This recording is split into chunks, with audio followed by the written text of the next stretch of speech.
have you forsaken me? Forsaken me, forsaken me. Oh God, have you forsaken me? Forsaken me.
...16 y vamos a leer los versos 28 al 31. Y como hemos repetido ya incansablemente, nos gusta, es importante que leamos siempre la palabra de Dios directamente, porque es la única ocasión en la que podemos estar 100% seguros que es Dios quien habla. Amén. Amén. Hechos 16, 28 al 31, dice así la Escritura: después de haberles azotado mucho. Lo voy a repetir 3 veces, me disculpan. Después de haberles azotado mucho. Quiero que se les quede eso en la mente. Después que le dieron una pela a Pablo y a Silas, lo echaron en la cárcel. Los echaron en la cárcel. Y le mandaron al carcelero que los guardase con seguridad, por si acaso. El carcelero, cuando recibió el mandato, los metió en el calabozo de más adentro, en el último que había, el más profundo, probablemente el más pestilente. Pero por si a las moscas, les aseguró los pies en el cepo, o sea, lo amarraron con los pies en el piso. Pero a medianoche, orando, Pablo y Silas cantaban himnos a Dios y los presos los oían. Entonces sobrevino de repente un gran terremoto, de tal manera que los cimientos de la cárcel se sacudían, y al instante se abrieron las puertas y las cadenas de todos se soltaron. Despertando, va a estar tranquilo durmiendo el carcelero, despertando el carcelero y viendo abiertas las puertas de la cárcel, sacó la espada y se iba a matar. ¿Sabe por qué se iba a matar, verdad? Porque la ley romana decía que si a usted se le escapaba un preso, usted pagaba con su vida. Y él dijo: hasta aquí llegué. Para que me maten, mejor me mato yo. Pensando que los presos habían huido. Mas Pablo clamó a gran voz diciendo: no te hagas ningún mal, pues todos estamos aquí. Tranquilo, chill out. Y lo ok. Él, entonces, pidiendo luz, se precipitó adentro y temblando se postró a los pies de Pablo y de Silas, y sacándolos le dijo: señores, ¿qué debo hacer para ser salvo? Y ellos le dijeron: cree en el Señor Jesucristo y serás salvo tú y tu casa. Pueden tomar asiento. El Señor añada bendición a su palabra.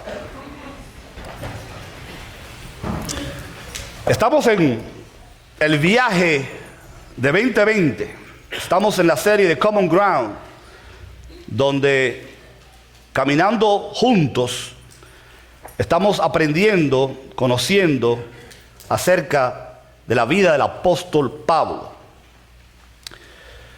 Hemos visto en los pasajes que hemos considerado en los domingos anteriores, no solamente la conversión extraordinaria del apóstol Pablo, vimos no solamente la manera milagrosa en que Dios abrió sus ojos, primero cegándolos, ¿se acuerdan? Para que él pudiera ver la verdad, para que él pudiera ver el plan de Dios en su vida. Vimos que después de su conversión, este hombre cuyos ojos todavía seguían medio cerrados, ustedes se acuerdan que estuvimos viendo el asunto de la iglesia de Jerusalén, que fue la primera iglesia cristiana, que era una iglesia básicamente judía, donde el evangelio era para los judíos, la predicación era para los judíos, los beneficios eran para los judíos, y no es sino hasta que Dios comienza a remover los cimientos de la iglesia a través de la persecución, que hombres y mujeres se trasladan a ciudades donde vimos el nacimiento de la iglesia de Antioquía, donde si usted lee la Biblia con cuidado, dice que cuando ellos llegaron a Antioquía, los primeros discípulos que venían corriendo de Jerusalén, le predicaban solamente a los judíos. No es sino después que el evangelio comienza a ser predicado, compartido con otras etnias fuera del círculo israelita. Y comienza la iglesia a experimentar lo que hasta el día de hoy experimentamos, ¿no? Persecuciones, ataques del enemigo, disensiones, problemas. Y uno de los primeros problemas que perduró, aparte de la persecución romana que duró 3 siglos, fue el tema de las herejías, que hasta el día de hoy sigue siendo un flagelo. Y los judaizantes comenzaron a corromper el evangelio, a ensuciar las cristalinas aguas del evangelio, diciendo la salvación y la fe en Cristo no es suficiente para ser salvos, también tenemos que agregarle otra cosa, la circuncisión, guardar la ley, los mandamientos de Moisés, etcétera, etcétera. Y Dios tiene que abrir los ojos espirituales otra vez de esta gente para que conocieran la verdad y vieran que la Biblia dice porque por gracia sois salvos, por medio de la fe. Y lo único que nosotros necesitamos para ser salvos es creer en Cristo Jesús, tener fe y confianza en que su sacrificio expiatorio es suficiente para que todos nuestros pecados sean perdonados. Pero también vimos en el capítulo 13 del libro de Hechos el nacimiento del movimiento misionero. Decíamos en esa ocasión que el libro de los Hechos puede ser dividido en 3 grandes secciones. Capítulo 1 al 7 más o menos, el evangelio penetra en la ciudad de Jerusalén. Capítulos 8 al 14 más o menos, donde el evangelio se propaga a Judea y a Samaria, y ya a partir del capítulo 16 en adelante, al final del libro de Hechos, el evangelio se proclama en todo el mundo conocido, porque dijimos en un mensaje anterior que una iglesia que no es misionera, ¿se recuerdan? Por definición no es iglesia. Y el propósito, viendo el mensaje que titulamos Viendo nuestro propósito, por el cual Dios estableció la iglesia, el propósito por el cual fundó esta iglesia y todas las iglesias locales, es para cumplir el mandato que encontramos en Hechos capítulo 1, versículo 8, y me seréis testigos en Jerusalén, en Judea, en Samaria y hasta lo último de la tierra. Y para eso existe la iglesia. Y para eso estamos nosotros aquí, para ser testigos de Dios. Y Dios nos ha estado mostrando, abriendo nuestros ojos, ampliando nuestra visión para que veamos aquellas cosas que Él quiere que nosotros veamos, consideremos, apliquemos a nuestra vida, y que en muchos casos son cosas que hay que verlas con cuidado, hay que enfocar bien nuestra vista, y por eso los he invitado en varias ocasiones a que saquen sus lentes ficticios, ¿verdad?, de su bolsillo y se los pongan. Vamos a ponernos todo el mundo los lentes ficticios que nos ponemos cada domingo. ¿Y qué vamos a ver hoy? Porque todo es el tema de la vista, ¿verdad? Ya que tenemos nuestros lentes tridimensionales ficticios puestos, ¿qué vamos a ver hoy? Vamos a ver lo que Pablo y Silas vieron cuando estaban enfrentados al sufrimiento. El pasaje que acabamos de leer, todo el capítulo, comienza con por así decirlo, un episodio de victoria. Aparte de Bernabé, ahora Silas trabajando con Pablo en su segundo viaje misionero, la cantidad de líderes que la Biblia menciona que se fueron uniendo a la iglesia, porque recuerda que dijimos la semana pasada que Dios iba a usar la iglesia para llevar a cabo su tarea misionera, que Dios iba a llamar a los creyentes para que se unieran a la iglesia, y que Dios iba a llamar a los cristianos de la iglesia para salir e impactar el mundo con el poder del evangelio. Y todo siempre, el énfasis, el foco, la concentración es la iglesia. Jesucristo no fundó su iglesia ni la creó como el cuerpo de Cristo para que nosotros anduviésemos cada uno por su lado, como llaneros solitarios, teniendo ministerios paralelos y poniendo agencias por nuestra propia cuenta. Dios quiere que sea la iglesia, el cuerpo de la iglesia, la unidad del cuerpo, la que en conjunto se una y en un mismo espíritu, con un mismo enfoque, con un mismo norte, procure hacer la voluntad de Dios, que es para el beneficio del reino de Dios aquí en la tierra. Y en ese mismo orden de idea, vamos a encontrar en este capítulo que hemos leído que ahora se va a unir otro nuevo miembro al equipo misionero, Timoteo, el famoso joven que más tarde va a ser pastor de una de las iglesias y que recibiría 2 de las cartas que Pablo escribiría y que serían parte del Nuevo Testamento. Timoteo era un joven hijo de una mujer judía y de un padre griego. Fíjense que la mezcla de nacionalidades no es nada nuevo, ¿verdad? Anoche estaba predicando en el aniversario de la iglesia Luz de las Naciones en Long Island, y en la mesa nos sentamos a comer unos tacos ahí después del culto, y frente a mí había un salvadoreño casado con una dominicana. Digo yo, wow, mangú con pupusa, eso es una mezcla interesante, ¿verdad? Pero así es, los hispanos no tenemos fronteras. Y mientras más variedad de comida hay en la casa, mejor todavía, ¿verdad? Se va a unir al equipo misionero este joven, y Pablo va a recibir la visión del varón macedonio que le dice: ven y ayúdanos. Y ellos, obedeciendo al llamado de Dios y el mover del Espíritu Santo, comienzan a trasladarse para llegar a Macedonia. Pasan por varias ciudades, dice la Biblia, hasta que llegan a la ciudad de Filipos. Allí comienzan a predicar el evangelio a la orilla del río. Una señora llamada Lidia, la vendedora de púrpura, se convierte a Cristo, los invita a su casa, y estamos en medio de una celebración en victoria. El equipo misionero está obteniendo grandes resultados, la gente se está convirtiendo, el Espíritu Santo está moviendo a estos individuos a lograr grandes cosas para el Señor. Y de repente,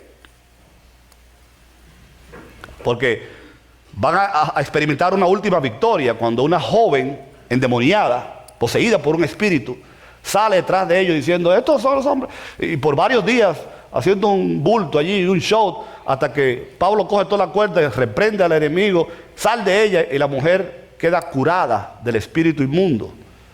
Pero ¿qué pasa? Que su amo, porque era una esclava esta pobre mujer, que quien le sacaba provecho negociando con ella, adivinando y todo eso, ahora se le acabó el negocio. Y se incomoda contra Pablo y Silas y sus compañeros, los denuncia, levantando falso testimonio, que es muy común hoy en día, el levantar falso testimonio contra nosotros. Y Pablo y Silas son apresados.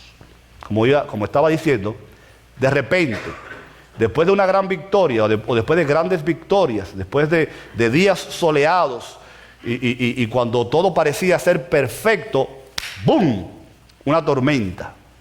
¿Se acuerdan de los mensajes de la tormenta? Que decíamos que una de las características de las tormentas es que se presenta cuando usted menos la espera. Y de repente, lo que parecía ser una trayectoria de logros y victorias es interrumpida, porque no solamente son apresados, por eso se lo repetí 3 veces el primer versículo que leímos, sino que fueron salvajemente flagelados. Probablemente estos hombres entraron a la cárcel, probablemente no, entraron a la cárcel heridos, ensangrentados, porque si usted lee al final, cuando el carcelero se convierte, que él los saca de la cárcel, los lleva a la casa, dice que tuvo que curar sus heridas. y meterlo de nuevo en una cárcel, porque al final es de la cárcel que lo sacan. Cuando Pablo dice, los que me metieron en la cárcel me tienen que venir a buscar. ¿Se acuerdan? Que después querían soltarlo escondido para que nadie se diera cuenta. Y Pablo dijo, no, eso no es así. Ustedes nos trancaron, ustedes vienen y nos sacan. Pero volviendo al tema, son golpeados, heridos, lanzados a un calabozo que yo me imagino no pudiéramos nosotros ni siquiera imaginarnos la pestilencia, el mal olor, la insalubridad que había en aquellos lugares, porque las cárceles de aquella época no son como las de ahora. Hoy en día a alguna gente hasta le conviene caer preso, ¿verdad? Porque le dan comida, le dan ropa y las cárceles por lo menos no son infrahumanas, no son condiciones infrahumanas, porque en aquel tiempo ahí no había de nada, la gente se moría en las cárceles, la gente hacía, bueno, no vamos a entrar en descripción. Para colmo lo ponen en el más profundo de los calabozos. Y para colmo lo amarran de los pies para que por si acaso intentaban fugarse. Y allí, ensangrentados, heridos, con la moral en el piso, cansados, en circunstancias terribles. Dice la Biblia, en el versículo 25 del capítulo 16 que leímos, pero a medianoche, mientras probablemente se oían los gemidos de otros presos muriendo o sufriendo o llorando, Pablo y Silas cantaban himnos a Dios y los presos los escuchaban. O sea que aparte de que ellos experimentaron y practicaron un gozo indecible, hasta les sirvió de terapia a los otros presos que estaban allí, que probablemente se preguntaban, ¿y quiénes son estos locos que estando en las circunstancias que están, en vez de maldecir a Dios, en vez de quejarse, en vez de llorar, en vez de reclamarle a Dios por qué me está pasando esto a mí, le están cantando himnos al Señor? Y la pregunta que queremos contestar en esta mañana es, ¿qué era lo que veían Pablo y Silas? ¿Qué era lo que estaba pasando? ¿Eran ellos seres extraterrestres? ¿Eran ellos superdotados más que nosotros? ¿Eran ellos individuos con un cerebro, una mentalidad o algo diferente? No, ellos eran seres humanos, igual que tú y que yo. Pero ellos veían en el sufrimiento cosas que nosotros necesitamos aprender para cuando nos toque a ti y a mí, porque nos va a tocar, si no nos ha tocado ya. Acuérdense lo que dijimos siempre, el cristiano o está metido en un problema, o está saliendo en un problema, o está comenzando un problema nuevo. Lamentablemente es la realidad de la vida. El sufrimiento es parte de la experiencia humana. Y si bien yo soy el primero que lo he confesado de este púlpito, que quisiera que Dios usara otro método para bregar con nosotros, a Dios le plació trabajar en nuestras vidas a través de las dificultades, a través del sufrimiento, para moldearnos, para edificarnos, para purificarnos, para fortalecernos, para hacer de nosotros mejores individuos y mejores personas. Queremos ver 5 puntos, 5 cosas que Pablo y Silas vieron y que pusieron en práctica en su vida, que nos haría bien a nosotros en el día de hoy también aprender y practicar cuando nos toque pasar por problemas difíciles en nuestra vida. ¿Están listos conmigo? Número 1. Pablo y Silas vieron que Dios tiene un propósito en todas las cosas. ¿Cuántos dicen amén a eso? Amén. En Romanos 5:3 él va a decir, y no solo esto, sino también que nos gloriamos en las tribulaciones. Nos gloriamos en las tribulaciones. ¿Lo oyeron bien? Nos gloriamos en las tribulaciones, sabiendo que las tribulaciones producen paciencia, etcétera, etcétera, etcétera. Pablo y Silas veían que para Dios nada de lo que sucede está ajeno a su propósito, a su voluntad y a su control. Y Dios tiene un propósito en todas y cada una de las cosas que acontecen en la vida del creyente. Cuando nosotros podemos asimilar esa verdad, cuando nosotros podemos descansar en esa verdad, no hay situación, no hay muerte, no hay divorcio, no hay peligro, no hay enfermedad que nos sorprenda como si algo extraño, incluso creo que en Santiago dice la Biblia, no se sorprendan como cuando le pasen las cosas como si algo extraño le estuviera sucediendo. O sea, el cristiano tiene que entender que las dificultades de la vida, los problemas, las tormentas, las situaciones difíciles son parte de la experiencia cristiana y no escapan al propósito de Dios. Pero aparte de eso, Dios tiene un propósito, hay una intención, hay un plan divino que va más allá de nuestra propia capacidad, que solamente puede verse con los ojos espirituales cuando nosotros estamos en medio de una situación. Y yo sé que es más fácil hablar del problema y hablar de gente que tiene problemas que vivir un problema. Pero es allí precisamente que tú y yo tenemos que repetir las palabras del apóstol Pablo, Romanos 8:28, una versión internacional, que sabemos que Dios dispone todas las cosas para el bien de quienes los aman, los que han sido llamados de acuerdo a su propósito.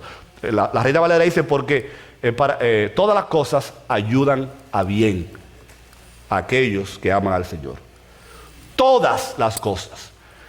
Dios dispone todas las cosas para el bien, no para el mal, de aquellos que aman a Dios. ¿Me están escuchando, iglesia? Dios dispone todas las cosas, número uno, para el bien. Porque ¿cuál es el primer pensamiento que nos llega cuando estamos en medio de la tribulación, del sufrimiento? Why me? ¿Por qué, Señor? ¿Por qué me castigas? ¿Qué he hecho? A pesar de que muchas veces somos nosotros mismos los que nos metemos en el lío. Pero cuando no somos nosotros que nos metemos en el lío, empezamos a hacer un piripari. ¡Ay, pobrecito de mí! Mira yo.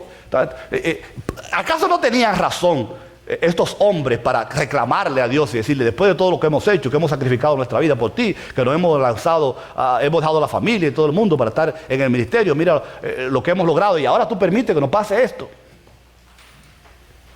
Pero el apóstol Pablo veía lo que él va a decir más adelante en Romanos, y él sabía, entendía que las circunstancias que los rodeaban no eran la realidad, que la realidad es que Dios disponía todas las cosas para el bien de él y de su compañero.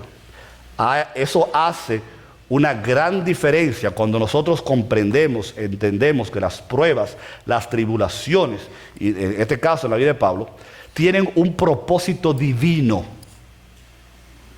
Y por eso ellos cantaban y se regocijaban cuando las circunstancias no eran para eso.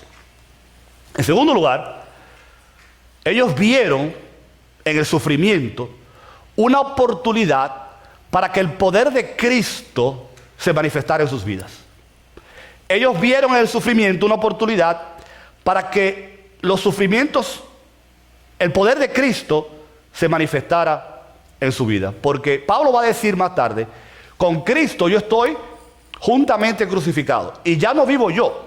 El que vive en mí es Cristo. O sea, en otras palabras, ya Pablo no existe.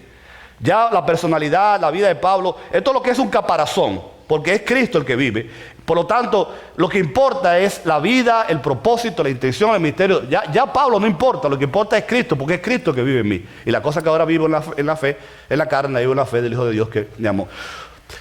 Una de las voces probablemente más importante, o sea, de las veces que Dios le habló a Pablo, que le habló muchas veces, incluso de manera audible, como lo vimos ya anteriormente, probablemente una de las veces en que la voz de Dios fue más importante y más impactante en la vida de Pablo, fue en aquella ocasión. Ustedes recuerdan incluso lo que tuvieron los estudios bíblicos hace poco, hablamos acerca de eso, qué hacer cuando no hay nada que podamos hacer, y hablamos mucho de Pablo, que llegó un momento en la vida del apóstol que él va donde Dios a apelar su caso. No sabemos, los teólogos no se ponen de acuerdo en cuál era el aguijón de Pablo. Algunos creen que era sífilis, algunos creen que era la ceguera, la mayoría están de acuerdo que él se estaba quedando ciego, y hay versículos bíblicos que sostienen esa teoría. Algunos creen que tenía la gota. ¿Cómo se llama esa enfermedad? Tiene otro nombre técnico, pero hay varias versiones. La más aceptada es que probablemente se estaba quedando ciego. Y él va y le reclama a Dios. ¿Cuántas veces dice la Biblia? 3 veces le pide a Dios que le quite la enfermedad. Y un predicador decía que no sabemos cuál era la enfermedad, pero era una enfermedad dolorosa, era irritante, era inconveniente. fastidiosa. O sea, cuando el apóstol Pablo fue 3 veces a Dios, y déjeme decirle, porque eso también lo escuché de un predicador, Pablo no fue y dijo, Señor, quítame esto, no, ok. Señor, quítame esto, no, ok. Señor, quítame, no fue así. O sea, aparentemente fueron 3 periodos largos en la historia de la vida de Pablo, donde él le rogaba a Dios, ayúdame con esto, quítame esto. Y Dios le contestaba y le decía, en 2 Corintios, capítulo 12, versículos 8 al 10, 3 veces le rogué al Señor que me lo quitara, pero Él me dijo, te basta con mi gracia, pues mi poder se perfecciona en la debilidad. Por tanto, gustosamente haré más bien alarde de mis debilidades para que permanezca sobre mí el poder de Cristo. Por eso me regocijo, oiga, me gozo, me alegro en las debilidades, insultos, privaciones, persecuciones y dificultades que sufro por Cristo, porque cuando soy débil, entonces soy fuerte. Pablo estaba seguro, podía cantar, podía regocijarse, porque él sabía que esto era una oportunidad otra vez para que el poder de Cristo se manifestara en su vida. A veces nosotros decimos, Señor, manifiesta tu poder en medio nuestro, pero no queremos que sea en la cárcel, ¿verdad que no? O en el hospital. Queremos que el poder de Dios se manifieste en nuestra vida, en una campaña evangelística, un viaje misionero. Pero la Biblia dice que el poder de Dios se manifiesta en las circunstancias donde hay persecución, privación, dificultad, enfermedad. Y Pablo veía eso, y por eso él cantaba a medianoche en medio de la dificultad. Las circunstancias no dictaban para estos hombres las convicciones que ellos tenían acerca del Dios en el que habían creído. En tercer lugar, ellos vieron en esta prueba, en esta situación, en esta tragedia, si usted quiere llamarlo, una oportunidad para predicar el Evangelio. Seamos honestos. No somos nosotros, no nos gusta a nosotros, ¿verdad?, que la oportunidad para predicar el Evangelio sea en Cancún, o en Punta Cana, o en las playas del Caribe, o sea, en los viajes misioneros. No nos encanta a nosotros que esas sean las oportunidades para predicar el Evangelio. Que cuando estemos en el parque, cuando estemos de vacaciones en Europa, qué bueno es, ¿verdad? Señor, mándame a Europa de vacaciones para predicar el Evangelio allí a los que están de turistas. Fantástico, a mí me encanta la idea. Y si usted va de vacaciones, invítenos, que predicamos con usted. Pero la Biblia enseña, y el apóstol y su compañero veían en la tribulación, que Dios abría puertas a veces para predicar el Evangelio que no podían ser abiertas en otra circunstancia que no fuera en medio de la adversidad. Y un principio que va a permear todos estos puntos, hermanos, es que no siempre se trata de nosotros. En inglés dice, it's not always about you. It's not always about you or me. It's about him. A veces nosotros, ¿verdad?, reclamamos, ¿por qué yo, Señor? ¿Por qué a mí? Mira, Señor, que yo, que mi familia, que mis circunstancias. Y Dios dice, wait, it's not about you. O sea, tú eres importante, yo soy tu padre, yo te amo, yo mandé a Cristo a morir por ti, pero no es siempre acerca de ti. Yo tengo un plan, yo tengo un propósito, yo tengo almas que salvar, yo tengo un plan divino que muchas veces te voy a tener que usar a ti, te voy a tener que mandar a la cárcel o al hospital para que otro se convierta a Cristo. Porque si Pablo y Silas no caen presos esta noche y pasan por todo lo que pasara, el carcelero de Filipo y su familia no se hubieran convertido a Cristo, ni tuviéramos nosotros la historia en el día de hoy para beneficio de nuestras vidas espirituales. Entonces, como yo lo he dicho varias veces, es que Dios te coge de conejillo de India a ti a veces, pero sí, así, Él es soberano, Él hace lo que da la gana. Y si Dios quiere usarte a ti y a mí para mandarnos al hospital o a la cárcel o donde sea, para Él cumplir un propósito más que va por encima de nuestra propia realidad, so be it. Bendito sea el nombre del Señor. Porque Él es soberano, Él es Dios. Y si a Él le parece, tenía Dios que mandar a Pablo y a Silas azotados a la cárcel para que el carcelero se convirtiera. Probablemente no, pero ese fue el plan que Dios escogió.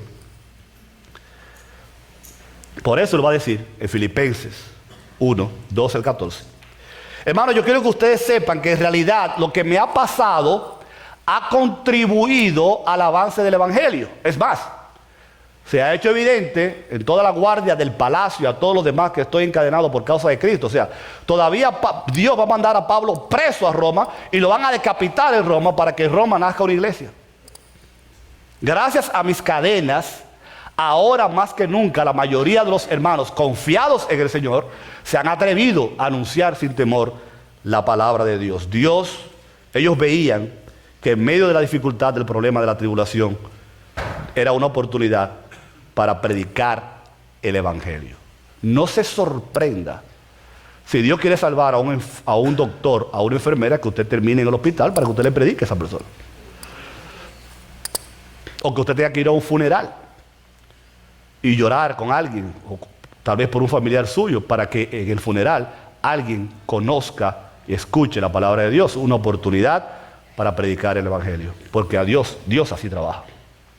En cuarto lugar, ellos vieron en su circunstancia adversa una ocasión para fortalecer su propia fe y para fortalecer la fe de los demás. Recuerde lo que hemos dicho. We have to see the bigger picture. Tenemos que entender que Dios usa el sufrimiento y las circunstancias, porque Él va a escribir a los Gálatas después de que Gálatas 1:24. Ahora yo me alegro. Otra vez, fíjese, Pablo descubrió, decíamos en las clases de los miércoles, Pablo descubrió el secreto de la felicidad, donde el secreto de la felicidad desde el punto de vista paulino no consistía en la ausencia de problemas y dificultades, sino el poder llegar a contentarse cualquiera que sea tu situación. Yo me alegro en medio de mi sufrimiento por ustedes y voy completando en mí mismo lo que falta de las aflicciones de Cristo en favor de su cuerpo, que es la iglesia. O sea, Pablo decía, yo me alegro por ustedes, por lo que me pasa a mí, porque es Dios quien en medio de la tribulación, en medio de la dificultad, en medio del sufrimiento y de la tristeza, fortalece nuestra fe y hace que la fe de los demás se fortalezca también. Pablo no era egoísta, él pensaba en él, pero pensaba también en la iglesia y en aquellos que iban a ser fortalecidos por las experiencias que Dios les estaba dando. Y finalmente, punto número 5, ellos veían que en toda circunstancia, en toda situación, la providencia de Dios era suficiente para sostenerles. Y aquí, probablemente lo más importante que tenemos que recordar, hermanos, que la Biblia dice, por un lado, y yo quiero hacer un paralelo, que donde abunda el pecado, dice la Biblia, ¿verdad?, sobreabunda la gracia. A mí me gusta tomar ese mismo principio y decir que cuando abundan las pruebas, sobreabundan los recursos de Dios. En otras palabras, Dios nunca nos va a dejar a ti y a mí en una situación, en una circunstancia donde sus recursos, su providencia, su gracia no sean más grandes que las circunstancias mismas que estamos experimentando. Dios nunca te va a permitir pasar por un lugar donde Él lo diga, mi gracia te sostiene, mi mano poderosa está contigo, aunque andes en valle de sombra de muerte, no te preocupes que yo estaré contigo.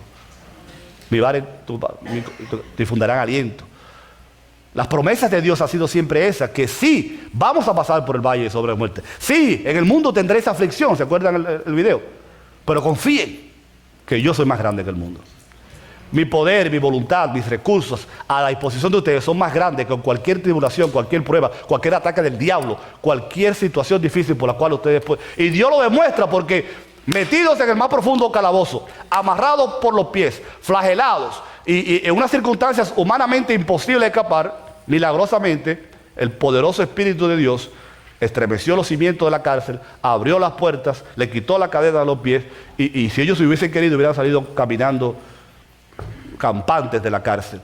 Y Dios crea toda esa situación, demuestra que el poder de Dios es más grande que el poder de tus problemas, que el poder de Dios es más grande que tus circunstancias, que el poder de Dios es más grande que tu enfermedad, que el poder de Dios es más grande que cualquier situación económica, que los recursos que Dios tiene y que están a disposición nuestra son más grandes que cualquier circunstancia adversa que nosotros podamos enfrentarnos en la vida. Por eso, Pablo va a decir en Colosenses 1:24, alabado sea el Dios y Padre de nuestro Señor Jesucristo, Padre misericordioso y Dios de toda consolación, porque Dios consuela, quien nos consuela en todas nuestras tribulaciones, para que con el mismo consuelo que que de Dios hemos recibido, también nosotros podamos consolar a los que sufren. Pues así como participamos abundantemente en los sufrimientos de Cristo, así también por medio de Él tenemos abundante consuelo. Mientras más grandes son los problemas, más grande es la provisión de Dios. Mientras más difícil la circunstancia, más abundante es el consuelo de Dios. Mientras más oscura es la situación, más alumbra la luz de Dios en nuestras vidas. Pablo no negaba que en su vida iban a haber circunstancias difíciles. Pero la Biblia dice que al final, ¿verdad?, cuando el carcelero lo saca, le voy a leer un versículo que me encanta mucho en ese pasaje al final, en Hechos 16.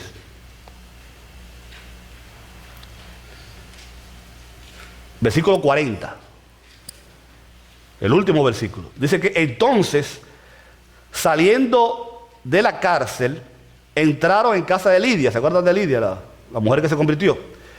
Y habiendo visto a los hermanos, los consolaron. Y se fueron. O sea, ¿quiénes fueron los que fueron flagelados? ¿Quiénes fueron los que estuvieron en la cárcel? ¿Quiénes fueron los que fueron maltratados? No fueron Pablo y Silas. Y cuando ellos llegan, ellos tienen que consolar a los hermanos. Because it's not about you, it's not about me. O sea, el propósito de Dios, la vida cristiana, el ministerio, el enfoque es el bienestar de la iglesia. Y estos hombres que fueron los que sufrieron, que fueron los encarcelados, que fueron los que pasaron por todo, después terminan y van y consuelan a los hermanos. Tranquilos, hermanos, no sufran, no lloren, que todo está bien. O sea, vamos a fortalecernos en el Señor y salir hacia adelante. Y Dios permite que esas cosas sucedieran en la vida de ellos para que el poder de Dios se manifestara y ellos pudieran consolar a la iglesia que estaba pendiente de lo que estaba sucediendo. El apóstol Pablo va a terminar su vida escribiendo grandes verdades que nos haría bien a nosotros recordar. Una de ellas está en Romanos 8:18, que dice: de hecho, considero que en nada se compara los sufrimientos actuales con la gloria que habrá de revelarse a nosotros. La creación aguarda con ansiedad la revelación de los hijos de Dios. Pablo está diciendo: lo que nosotros estamos pasando ahora, lo que tú pases mañana, eso no es nada comparado con los beneficios, la riqueza, lo glorioso que va a ser el galardón eterno de Dios en los cielos. Después Pablo va a decir en 2 Corintios 4:16: por tanto, no nos desanimemos, al contrario, aunque por fuera nos vamos desgastando, por dentro nos vamos renovando día tras día. Pues los sufrimientos ligeros y efímeros, pasajeros, que ahora padecemos, producen una gloria eterna que vale muchísimo más que todo sufrimiento. Versículo 18. Así que no nos fijamos en lo visible, sino en lo invisible. Pablo tenía los lentes puestos, correctos. No se lo han quitado los lentes, ¿verdad? Así que no nos fijamos en lo visible, sino en lo invisible, ya que lo que se ve es pasajero, mientras que lo que no se ve es eterno. Después él va a pronunciar su famosa frase en Filipenses 1:21: para mí vivir es Cristo y el morir es como una ñapa, es un bono.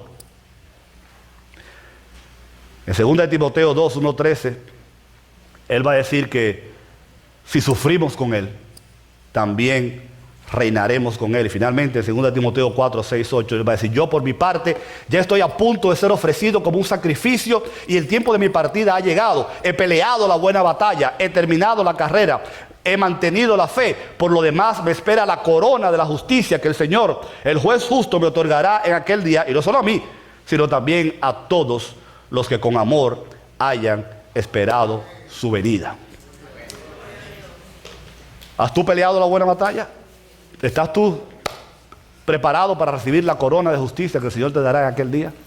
¿Estás tú viendo con los lentes correctos cuando te encuentres en medio del sufrimiento? Tenemos nosotros la capacidad de cantar himnos a Dios a las 12 de la noche en medio del dolor. Yo oro al Señor que así sea, por ustedes y por mí, y para que nosotros entendamos que el plan de Dios para mí y para la iglesia es mucho más grande de nuestras propias limiedades y nuestras propias necesidades.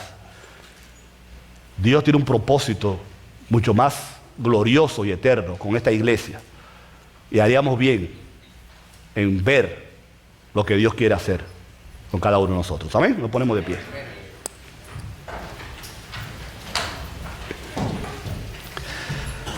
Por supuesto, para tener la vista correcta hay que ir al médico correcto, y ese es el Espíritu Santo, el único que puede abrir nuestros ojos espirituales para ver las verdades. Y mientras cerramos los ojos para poder ver, cerramos los ojos, inclinamos el rostro, podrá ser que hay alguien en esta mañana que todavía sus ojos espirituales no han sido abiertos. Y esa capacidad de Pablo y su amigo para ver correctamente en medio del sufrimiento y gozarse y esperar en Dios, a lo mejor no es parte de tu vida. Queremos invitarte en esta mañana que si tú todavía no has entregado tu vida a Cristo, lo hagas ahora. Es muy fácil. Solamente tú tienes que orar y decirle a Dios estas palabras: Señor, yo creo que Cristo murió en la cruz para salvarme, que su sangre derramada me limpia de todo pecado. Yo me entrego a ti en esta mañana. Te pido que entres en mi vida, me salves, me perdones y me hagas a partir de hoy un hijo o una hija tuya. Yo te recibo como mi Señor y mi Salvador, en el nombre de Jesús. Si tú, mientras la iglesia ora, si tú hiciste esa oración por primera vez en tu vida, hoy es la primera vez que tú oras de esta manera, levanta tu mano, yo quiero orar por ti. ¿Habrá alguien que dice: yo levanto mi mano porque yo hoy me entrego a Cristo por primera vez? ¿Habrá alguien? Hoy es el día de salvación, dice la Biblia. Terminamos, antes de que nos sentemos de nuevo y pasemos a adorar a Dios a través de los diezmos y las ofrendas, diciendo: Padre, gracias, Señor. Gracias por tu palabra. Gracias por el ejemplo de Pablo y Silas. Gracias, Señor, por las verdades que tú permites que nosotros podamos ver en las Escrituras, sabiendo, oh Dios, que tú tienes un propósito en todas las cosas, que tú tienes una gracia que sobreabunda aún en medio de las dificultades, que tú, Padre Santo, creas circunstancias alrededor nuestro para el beneficio de tu evangelio, porque mucha gente allá afuera todavía necesita saber que en Cristo hay salvación y vida eterna. Úsanos, Señor, y capacítanos para que nosotros también podamos regocijarnos aún en medio de las dificultades, y que esta iglesia se fortalezca cada día más en tu poder, y que tu gracia sobreabunde en nosotros. En el nombre de Jesús. Amén. Pueden tomar asiento, mis queridos hermanos.